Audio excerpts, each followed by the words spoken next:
Hello, and welcome to the podcast. This is Get in the Driver's Seat.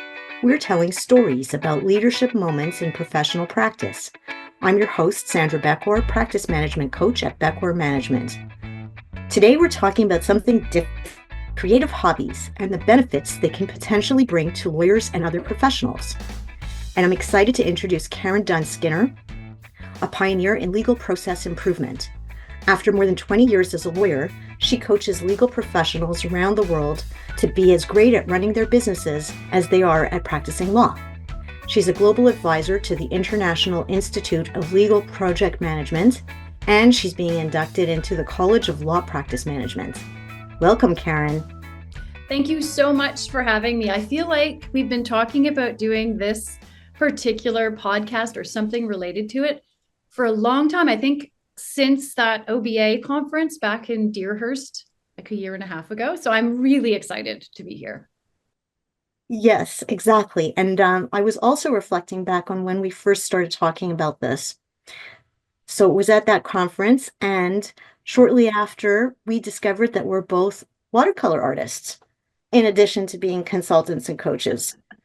Yeah, who What a knew? fun. Who knew? I even have that on my Instagram now, that I'm like a watercolor artist and law firm consultant, which is, I would have thought, a relatively unique combination. And yet here we are, both the same. We found each other. So before we jump into all things art, Karen, let's talk about your new book. Oh, great. Yeah. So good. I'm glad you've got your copy. I usually have a Zoom background that shows the book, but of course we're in our studios today, so it's a little bit different. I have a more artistic background than my usual one.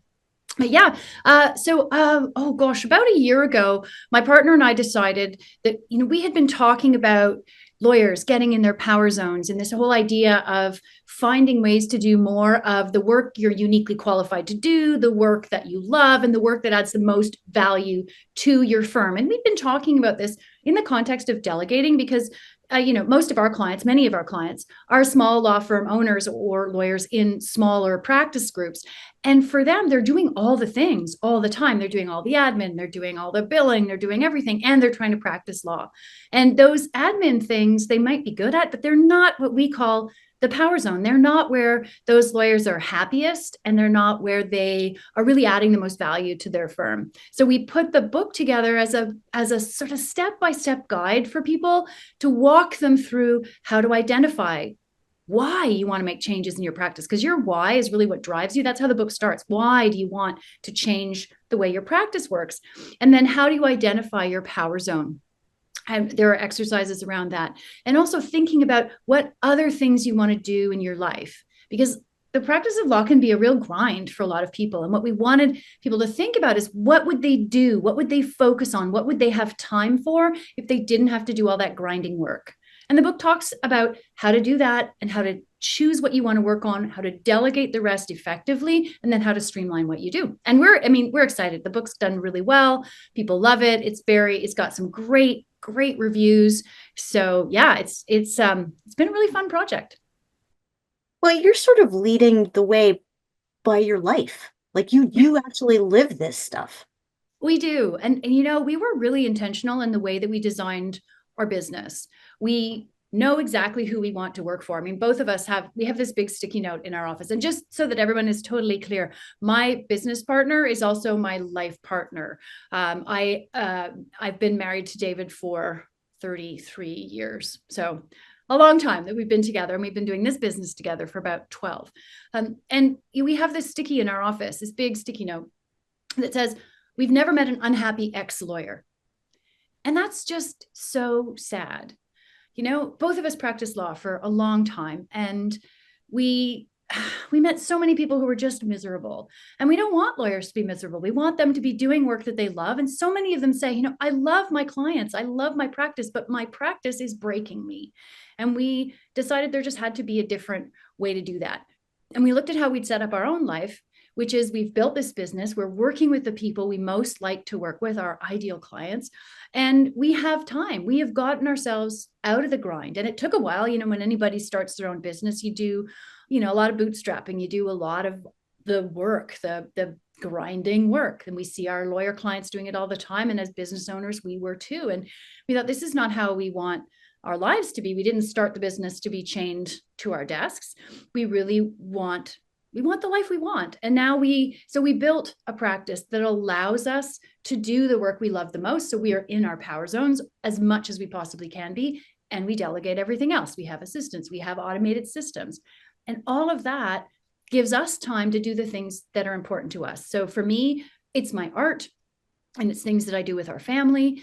And for David, he gives an enormous amount back to his community, and that takes time. So he does a lot of volunteer work. He's a ski patroller at Tremblant, where we ski. He's, in addition to being a ski patroller, he's also a member of a rescue unit and a search and rescue organization here in Point Claire. So we've designed our lives to give ourselves the time to do the things that are important to us, because we both believe, and that's what you and I are going to be talking about today, but we both believe that it is really important for the services that we deliver that we also have time to kind of regenerate and recharge ourselves by doing these things that are unrelated, but that fill us with joy. I love how you tied those together in that last part of what you just said, because it's not like, oh, okay, I'll go and do this other thing that I enjoy, and good, I got this selfish time for me. No, because whatever you do in that time that you enjoyed, it fuels the other time when you're at work. Yeah, They're not absolutely. separate. No, Yeah. they're not. And there's some really interesting research that's been done on sort of the link between productivity and creativity. And it kind of comes down on both sides. I'm just trying to find the article. So there are some people who really feel like creativity, if you're really being creative, you're not being productive. And I think they kind of overlap, or maybe they conflate the timing of those things. I think you can be very productive and be creative at the same time, but I also think giving yourself time to do these stress relieving activities, the creative activities, or just the personal things that give you that kind of joy, they give you the energy that you need to focus on work when you have to focus on work. Does that make sense? Totally. Totally. And a great segue into our discussion. Okay, so from the top, why are we talking to lawyers and other professionals about having a creative practice? I think our profession, and it's probably true of others as well, but this is the profession that I know and that I've been in for such a long time. Our profession can be very stressful. And not only are people doing work that is inherently taxing, in that it requires not so much physical, but very mentally taxing work. It's also, for many lawyers in their practices, very emotionally taxing. There are lots of issues of mental health in law, and we're not going to get into all of that today, but mental health is a part of it, right? People are very stressed. They're doing hard work. They're often working very long hours. And, you and I are of the same vintage, and we kind of grew up as lawyers expecting that we were going to work really hard and that we were going to have these really high billable hour targets. And there wasn't time to focus on ourselves. And yet, like I said earlier, like if you don't recharge your batteries, your emotional batteries, your physical batteries, your creative batteries, if you can't recharge yourself, then you're not able to deliver the service that you should be delivering. So for us, it's a way to relieve stress. So developing some kind of creative practice, no matter what it is, whether it's doodling or gardening or baking or writing or just putting stuff down in your journal, like having some kind of creative practice for professionals allows your brain to focus on other things. So as an example, I do my art, you do your art. My son bought himself a guitar, and he's learning to play guitar on his post-call days. He's an ER doctor in Kingston. The guitar requires him to focus his brain very differently than he does in the ER, and on something that's so totally different than his daily work, that it's kind of like a tonic for his brain. And that's how I feel about my painting. We may talk about this again later, but for me, there are very few things that I do that quiet my brain. My brain goes really fast. And there aren't very many things that really put me in a space where I can just focus on one thing. Painting is one of those things. And I think it's important for people to find an outlet that allows their brain to function in a different way, because it's relaxing and we need that. Yeah. I mean, that's kind of another way of approaching mindfulness, the way you described it, because it's putting your mind on one task, which is very calming for the nervous system. Yeah, I haven't done a lot of research or reading on mindfulness, but I've started to look at a lot more of this idea of flow, which I think is related. And again, like you say, it's really this sense of being able to focus on one thing. And with art, and you do watercolor as well. And one of the things that I think is interesting about watercolor as a choice of medium is that you have to give up some control, because the pigment goes kind of where it wants to go, and it flows, and it does not always behave the way you think it's going to behave. There's an interaction between the water and the pigment and the paper and the air, and the angle and gravity. There's so much going on that you have to just relinquish some control, which is important, which is hard for me. So it's good for, like, it helps me to just focus on the painting and let the pigment flow. So that's good. And I guess that is being mindful, in that I'm just quietly watching the paint, which sounds really sad, like, oh, I'm watching paint dry, but it's not watching it dry, it's watching it move and evolve and change. So that helps me to kind of slow down my brain. Plus, you have to wait for it to dry. You can't rush it. And that is a huge, like, a mental leap for me, to just wait for things to happen and quietly watch and think and plan what the next stage of the painting is going to be. What about you? I mean, you also do watercolor. What how does it affect you? And thanks for asking, Karen. I guess we're interviewing each other this time because we're having similar experiences. So for me, I guess it's allowing myself to embrace what's really going on for me. I would describe it a little bit differently from your experience. So whatever it is that I'm experiencing in life, I might be approaching a meeting that's giving me some reason to doubt myself, or feeling nervous about having a difficult conversation with a client, or getting ready for a big speaking engagement. Whatever it is, I've got some nervousness inside me. Could be a family thing that's distracting me from work. Whatever it is that's going on with me, what I find is when I enter my art space, I can be more honest about whatever it is that's really going on. Oh, interesting. Yeah, and in a way that almost words don't do it justice. Like if I put a marker in my hand and literally just cathartic, like express it all over the page, sometimes if I'm having very strong feelings, it will look like vandalism. Like my my drawing. And then I look at it and I'm like, oh, that's kind of scary. But I'm not going to show that to anybody because it'll scare them. But actually now I feel better. It's like Yeah. something came out of me and I expressed myself. And I'll have, different experiences where I'll have a very sort of intuitive drawing when I'm not sure about how I'm feeling before going into a big event. And then I look at the drawing and I'm like kind of thrown by how bold it looks. Hmm. And I realize the confidence that was under the surface. So I'll have all these experiences in my art space that then I go and bring a stronger me into whatever's happening in my workspace. That's a really interesting way to think about it. That it gives you strength. I Yeah, love that.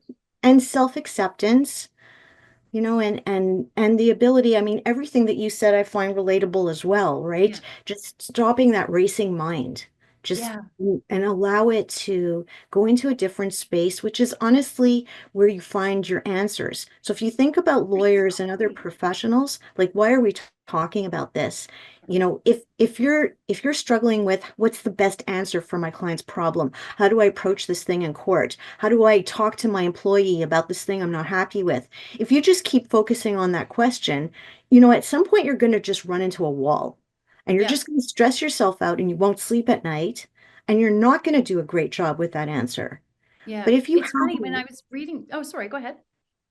Sorry, I just to complete the thought, if you have a creative practice in place that you can actually go to on a regular basis and park those thoughts, let them just sort of marinate while you move your brain into a more creative, happy space, Mm. you might be surprised that in the morning you actually have a better answer to your question. I think that happens to a lot of people in many ways. Sometimes just sleep, as we say, oh, I'm going to sleep on it. It's the same Yeah. idea.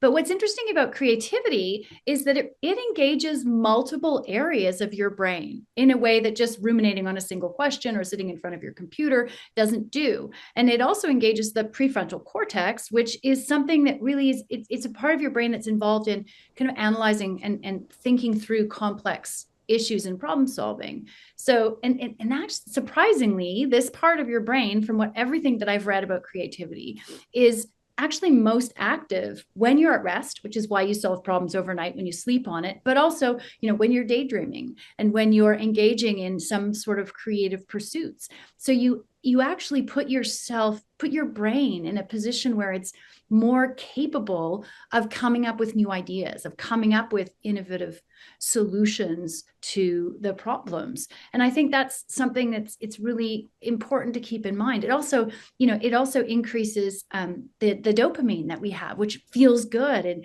it gives more motivation. It actually helps you to focus, which is, I think, one thing behind how you can just kind of get into the zone, right? Because you've got the dopamine and you've engaged these multiple areas of your brain, and you're really focused and in the zone on a painting or anything, or the doodle that you're doing, or your garden, whatever it is that you do as your creative pursuit.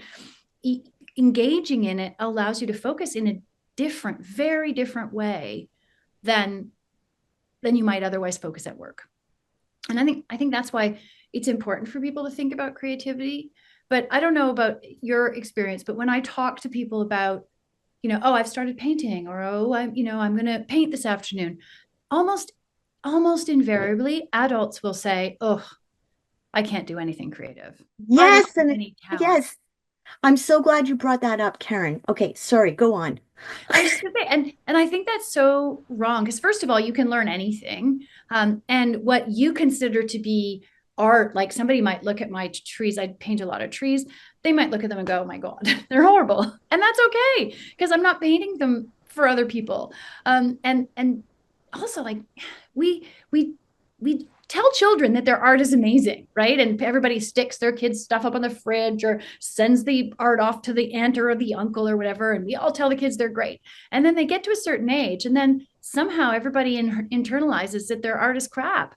And it's really sad. And they stop drawing, or they stop writing, or they stop, whatever they do. And I think you can be creative in so many ways, even just doodling. A lot of people are like, oh, I'm not artistic at all. But if you looked at their notepad beside their desk, they're doodling all the time. And that's a form of creativity. And that helps. In fact, a lot of studies show that if you're doodling, people think you're distracted, but actually the doodling helps you focus on the conversation that you're actually having, which I find fascinating. So I think anybody can do it. And your art doesn't have to be fantastic. It doesn't have to be representative. Tree doesn't have to look like a tree, or a frog like a frog, or whatever. It's very personal. And it makes me sad when people say, oh, I couldn't possibly do that, because I think they're wrong. I think anybody can do it. You just have to have a different expectation. It's not like every piece that you do is going to be, worthy of being in a museum or sold in a sale. It's just art. Yes, and I'm going to share a little story about the past couple of months. I broke my wrist. I fractured my wrist on New Year's Day. Happy New Year. And so I've been in a cast for about 6 weeks, and now I'm doing physio on my arm. So when this first happened, I thought to myself, okay, and my right hand is my dominant hand. So I thought to myself, well, I don't want to spend 6 weeks of no art. That's not happening. So I Mm. decided right from the beginning, I'm going to do art with my left hand. And the most interesting thing happened when I started doing art with my left hand. That inner voice, which has given me much pain over the years of like, exactly what you were just talking about, Karen, the voice of, oh, you're not an artist, oh, you can't do this, and give it up, or all those things, like non-stop, relentless. When I started painting with my left hand, that voice was quiet. Yeah, because your brain was going, oh my gosh, I can make a mark on a paper with my left hand. Like the expectation is so low. That voice is like, go girl. That's exactly what happened. And it didn't change. So for like 2 months, I did art with my left hand, and that inner voice was like, oh, I don't know what to make of this. And then it started becoming like, oh, everything I did, I actually acknowledged that everything I did with my left hand was art. There was not one single thing that I did that I didn't consider to be art. And it's exactly what you just talked about, Karen. It's because if you express yourself doodling, or some catharsis, or throw paint at a paper, or do hand painting like kids do, doesn't matter what you're doing, it's art. Yep. Yep. And I remember being in the MoMA in New York with our son when he was about 6 or 7, maybe. So he was quite young, and we were looking at these different modern art exhibitions, and some of the stuff is a rope hanging from the ceiling, or a chair on an angle, or a blank sheet of paper, or a sheet of paper that, or a canvas that's just all one color. And we were talking about what makes art, and he was like 6 or 7, so he's still at that finger painting stage and whatever. And I was saying, anything can be art. Art is just, it's just an expression of something that makes people think. And so it doesn't have to be fabulous. It doesn't have to be, like I said, it doesn't have to look like a tree to be art. Art is just, a visual image that makes people think about something. And then he was standing beside this like silly, not silly, this odd exhibit that was like a gray rope hanging from a tree, and a chair, or hanging from the ceiling, and a chair on an angle, and it was kind of strange. And people were coming up to it and going, what's that? And he would say, it's art. Art doesn't have to look like anything. Art is just something that makes you think. It was like all these adults were going, oh yeah. And I think that's it. Whether you're making it or you're looking at it, it's just making you think. And that's all Yeah, it needs to do. it's an expression of truth. Hmm. And sometimes it's easier for us to understand that truth through a visual. Yeah. Even if it's abstract, even if we don't know what we're looking at, we feel something. Yeah. Yeah. I think that's true. And it does make people feel things. I don't know if you've had this experience, but Definitely. I do sell my paintings, and one of the hardest things for me, because I'm a lawyer and I'm a perfectionist and I have, strange lawyer brain sometimes, I I have a really hard time not seeing the flaws in my own work. So people will say, I really like that tree, or I really like that landscape, or that ski hill, because I do a lot of snow paintings in the winter. And a huge effort for me has to go into just saying thank you, not thank you, but did you notice that the perspective is slightly wrong? Or thank you, but I'm not happy with the color there. Like, for me to stop at thank you is actually really, it takes an enormous effort. But a friend of mine said, when somebody compliments your art, or when somebody wants to buy something, and you immediately tell them what's wrong with it, you're actually ruining it for them. They don't see Mhm. that. They see something that they love. And when you say, yeah, but this is wrong, then you're undermining their perception of what they like and don't like, and their perception of what's beautiful. So you're actually imposing your view on them. And people see very different things. I sold one painting, and I kind of had included it in the selection that I was offering to a client. But I don't know even how it got in there, because it was one I really didn't like. And he had asked for particular, he'd sent me some pictures of things that he was interested in. And I had sent him a whole bunch of different trees. I do a lot. You can see some in the background. I do these birch trees. And he chose the one that I thought had the most flaws because of the way the branches crossed. And I didn't like the way the branches crossed. but I just said thank you. And he bought the painting and he sent me a picture of it framed. And he said, I love it so much. The way the branches cross, it's like the trees are a couple. And I Oh, hadn't seen so that. beautiful. And so he had seen these trees embracing each other, whereas I'd seen a mistake. So That's then I was like, you beautiful. know what? I am never going to tell people what I think is wrong with their paintings again, or my paintings again, because they see things so differently than what I see. And that I think is part of the beauty of creativity as well. People see completely different things in whatever it is that you produce, whether it's your doodle or your garden or the way you decorate a cake or whatever it may be. Yes, and this idea of letting go of that perfectionist or analytical nature, I have a story about that too. So I went on an art retreat for a couple of days in Killarney. It was so beautiful, where the group of seven painted, and we're sitting on this cliff. It just honestly, it was so beautiful over a river and painting for 2 days straight. And I had the teacher sort of instructing me, for this painting for most of it. And I felt a little bit, I don't know, constrained. I was trying to get it right, and I just wanted things. I kept asking him, is this looking right? At the end of the weekend, I decided, you know what, I'm just going to go for a little bit of walk. I threw a couple of markers and some water into my backpack, and I went, climbing on the rock. I sat myself down and I thought, oh, I feel like doing another painting. So I literally grabbed my markers and my water, and I just, in 5 minutes, scribbled something out and threw water at the markers. Like it was like I put things together that didn't go together. And guess which one went on our wall? Yeah. It was the second one, right? Yeah. The one I threw together in 5 minutes, not the one that I did painstakingly over the whole weekend with instruction.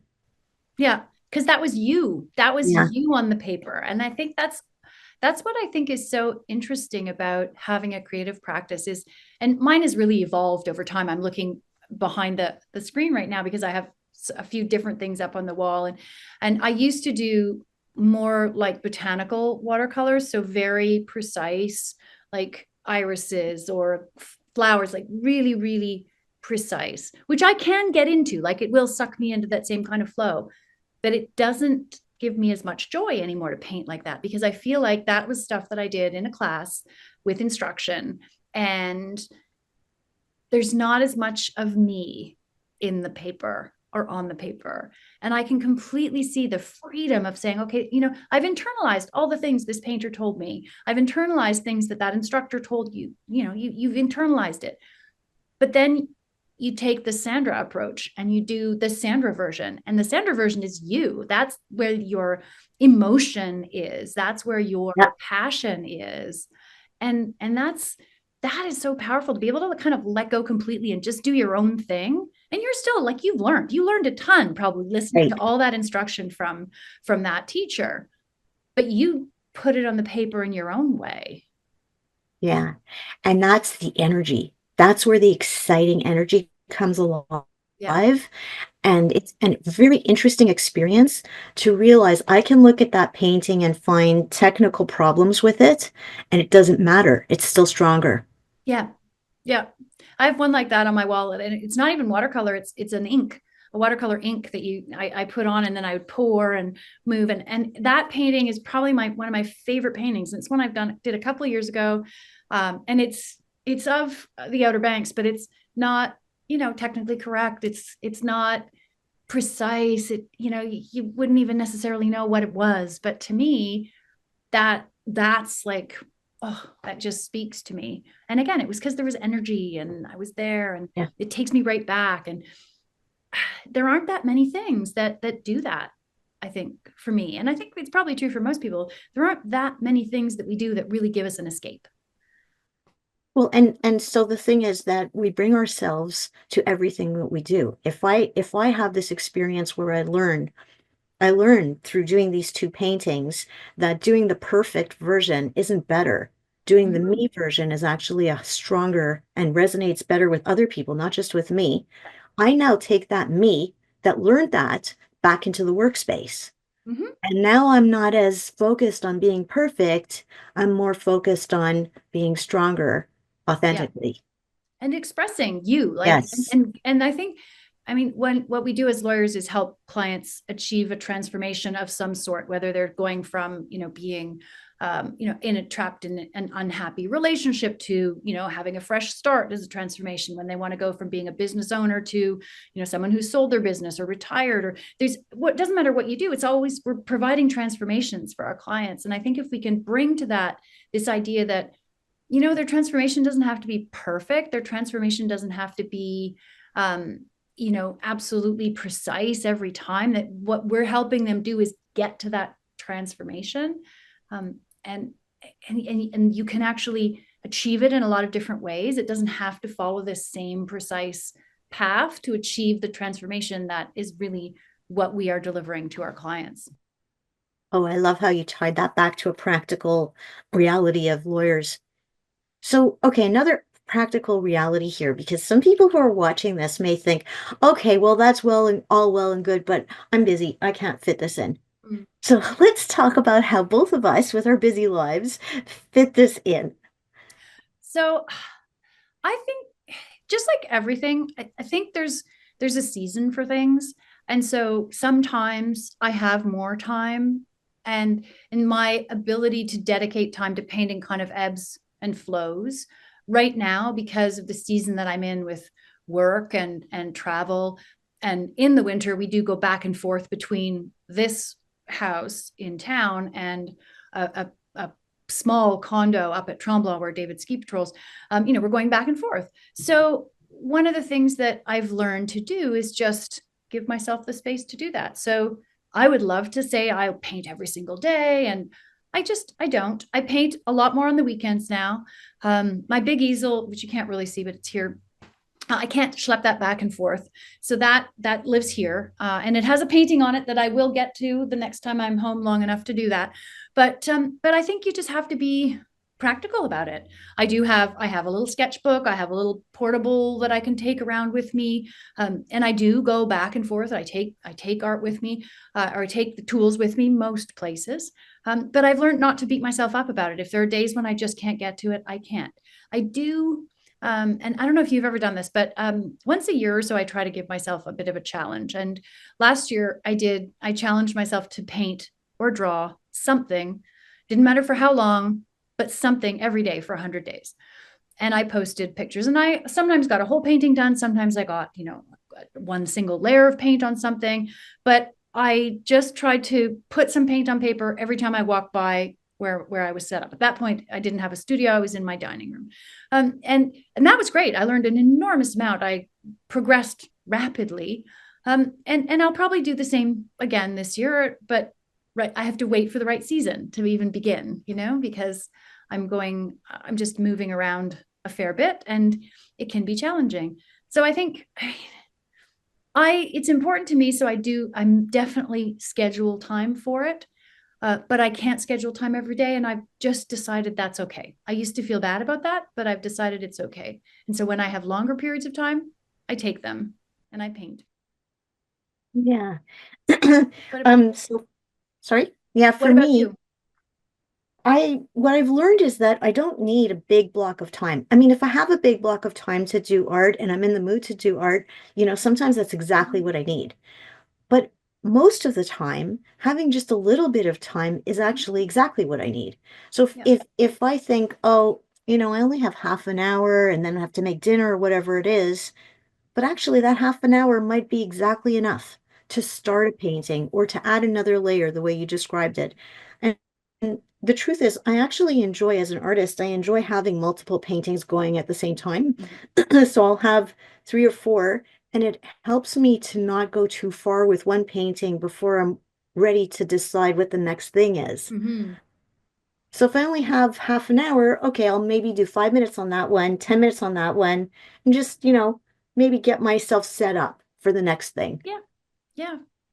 Yeah. I think that's right. I think that I think that not it's not thinking you have to dedicate half a day to something, but just that little bit. And when I was doing that 100-day challenge, often it was literally 10 minutes as I walked from, the coffee maker to the office, and I would just throw a little bit more paint on something, or I would just draw a corner of something. And and that's fine because the reason for doing it isn't to create a full painting. It isn't to create something big. It's to give my brain a break. And sometimes it just needs 10 minutes. Yeah. And then after that 10 minutes, you go back so refreshed. Yeah, absolutely. Yeah. Absolutely. And I find um, even just sort of thinking about it, sometimes I sit down to paint and I spend quite a lot of time just thinking about what I'm going to do next. And some people think, oh God, what am I going to do? What am I going to put on paper? And some people are kind of intimidated by the white page, but I actually really like the thinking part, the planning, the looking at different photos to decide what I'm kind of inspired by. Or I often go for a ski in the morning and then I'll paint in the afternoon. Um, and that I like the thinking about it. hmm And that's interesting because how do you overcome that fear of the blank page is probably one of the ways that people will stop themselves from even trying. Hmm. So it sounds to me like you're going out in nature, your happy space, Yeah. and you're getting inspired by the visual. Yeah. The trees really inspire you. Yeah. And I often come back and it will, like I said, I'll stare at that white page for a really long time before I put anything on. And if I'm really struggling, then there's so much out there right now of like quick YouTube lessons on all kinds of different things. So if I'm really struggling about what I want to do, and I know that I want to do some art, but I just can't think because sometimes I'm tired and sometimes, that's just like one decision too many.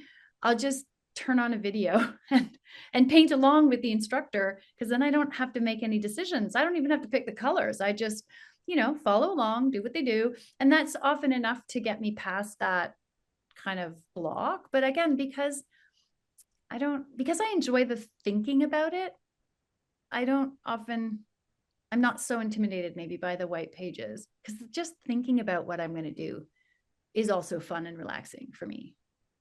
What about you? What do you do when you have a blank page and you're not sure where to go next? So, that has changed for me over the years. I used to be more into landscape, and trees are still very inspiring to me too, Karen.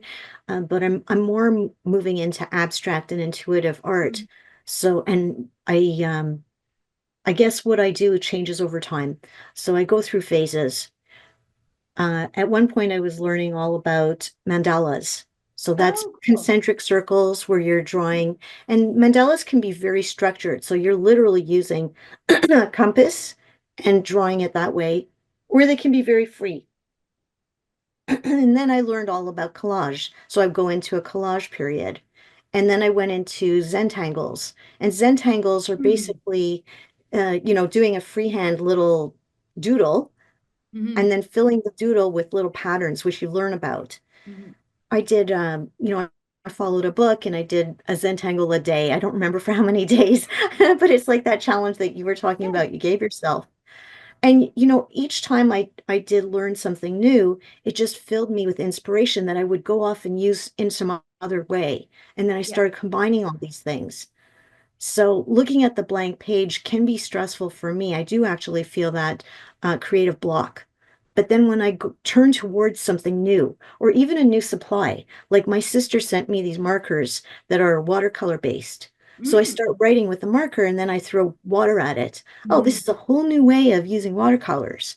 And that will inspire me and set me off in a new direction. Yeah, I'm actually getting quite excited about doing some acrylics. I've only really ever done watercolor and drawing, and I think changing medium will give me the opportunity to do something completely different, and I'm quite excited about that. Um, yeah, yeah, it's, it just gives me, it just lets me think about things in a different way, I think, no Well, matter and what. the medium actually is an interesting part of the inspiration. So, inviting myself into that sense of play, if you look around this space here, you'll see a lot of things that are very kid-like. So, Mm, I like art capital A, but I also mhm. like art with small a. I've got crayons, I've got pastels, every kind of pastel. And so some of it is just to remind myself of just play. Yeah, It- I look at that. I look at my palettes because I've got some on the table, and I actually just really like my palettes. I like the colors. I like just like being surrounded by like really messy palettes and bright colors. yeah. And my niece is also an artist. And a couple of my nieces are artists actually. But the one I'm thinking of, she does watercolor and a lot of other things. And she uses paper towel like we all often do to sort of soak up the sides of things. So she'll do something and she'll press the watercolor on her, the paper towel on her painting to kind of pull some of the color off, or she'll test some colors on the paper towel beside her. She keeps the paper towel because Oh, and then I don't know what she does. I don't know if she's doing collage with it or what, but she keeps a lot of it because she loves the way the paint just looks on a piece of paper towel. So she has this little stack of paper towel that she keeps, and she just likes it. And so, for her, even what for me I throw out, she's like, oh, Auntie Karen, I can't believe you're throwing that away. I'm like, George, it's totally fine. Like, um, that's she's funny yeah. because it really does start with what you like. Mhm. Yeah. That's what art is. Art is about feeding that part of yourself that gets to say, I like this. Yeah. Yeah. And if you don't like it, there's so much out there you can do, Right. like if people, one of the things I know you and I talked about was really kind of thinking, well, how, if we're talking to listeners, how would we suggest they get started? And I think the thing to think about is like, there's so much out there and it's not even expensive. You can go buy a cheap watercolor set, even like a cheap kids watercolor set. You're not going to get great, artistic results, but you're going to have fun. You can get crayons, you can get like watercolor pencils are super fun because you can just draw all kinds of stuff and then smear them with water and see what happens. There's so much media out there, so many types of things you can try, and you absolutely don't have to buy the expensive stuff. You can start with the inexpensive stuff, the cheap stuff, the stuff that your kids haven't taken off to school. Like, honestly, I have brushes and old paints and things that are from, school supplies that I had to buy for my kids. And then, then you don't worry about it. When you have expensive paper, and paper, for people who don't know, paper can be really, really expensive, and it's 100% cotton, and it's, a certain weight, and it's different presses, and there's all kinds of stuff about paper that's expensive. So, 10 sheets of a really good, like a block of, what have I got over here? Arches, so 10 sheets, 12 sheets of arches, which is really nice French paper, but a block of 10 sheets is like $40. So people are like, oh, I don't want to start something because what if I mess it up? I don't want to use up my expensive tubes of paint because what if I mess it up? And one of my other friends said, art supplies are only ever wasted when you don't use them. I agree. I agree. But Yeah. I also agree with having a stash of things that are not expensive because they sort of pull you in. If you feel like, oh, okay, well, I spent, $10 on this sketchbook. Okay, good. Race to the finish. Use Yeah. every page of that sketchbook as fast as you can and go buy another one. Yeah, exactly. And you don't have to do drawing and stuff like art. Like I was saying Right. at the beginning, art can be like your garden. It can be how you decorate cupcakes. It can be, I have friends who scrapbook, love scrapbooking, and others who, rearrange their furniture. And like, it's a creative endeavor. It's looking at the world, creating a vision that you just think about, right? Art is just a visual thing that you think about. And I mean, there's other types of art that aren't visual, music and whatever. Like there are, it's just, it's a different way of expressing yourself that gives you joy of some sort. And that it totally doesn't matter what you try. Just keep trying different things till you find something you like. Exactly. And that might change. Mm-hmm. And Absolutely. that's okay.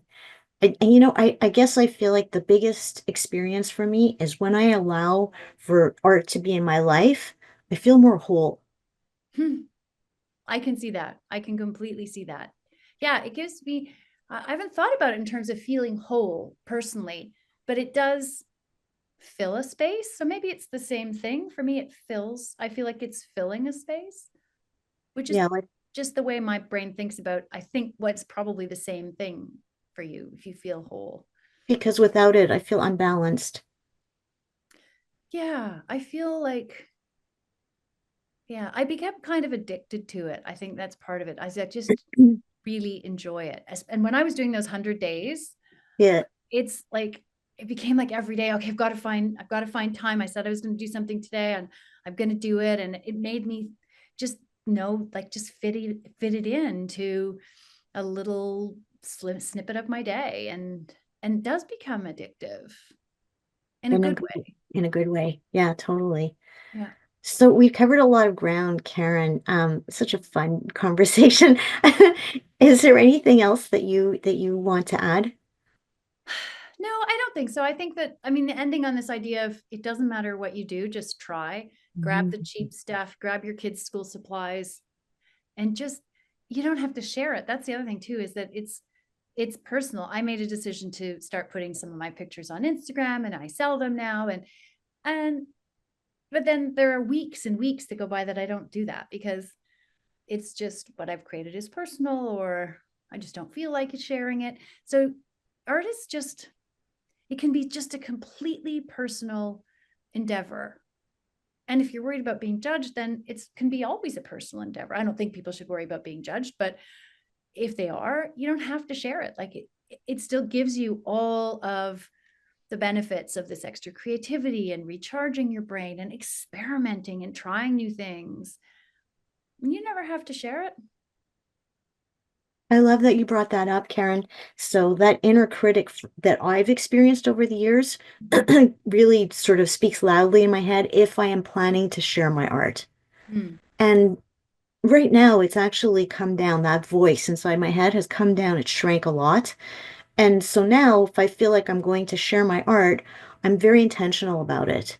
So if I look at it and I get to decide if I like it or if I don't like it. And if I show it to somebody, I have a very clear intention about why am I showing it to this person? Yeah. To share with them, maybe they want to try something like this, or maybe I know this person will appreciate something about what I've done, but it's not for approval. Yeah. And Yeah. that's a real shift. And that shift happened through my artwork, but actually now I experience it in other aspects of my life too. I was going to say it must impact, because it's the same for me, that Yeah. I'm less judgmental and more willing to put things out there, particularly in my writing. I do a lot of writing, and now I just worry a lot less about what anybody's going to think about it. Yeah, that's how I feel. And it's kind of a journey. It doesn't happen overnight, but it's well worth it. Yeah, absolutely. I agree. This has been super fun. I love to, I spend a lot of time talking to lawyers about law and about their practice and about efficiency. And I don't get to talk about my art really ever with somebody else. I feel like we've been able to kind of nerd out a little bit about art Yeah, and I know. creativity. Me too. Wonderful. Thank you so much, Karen. I'm so happy that we finally did get to have this Me too. conversation. Me too.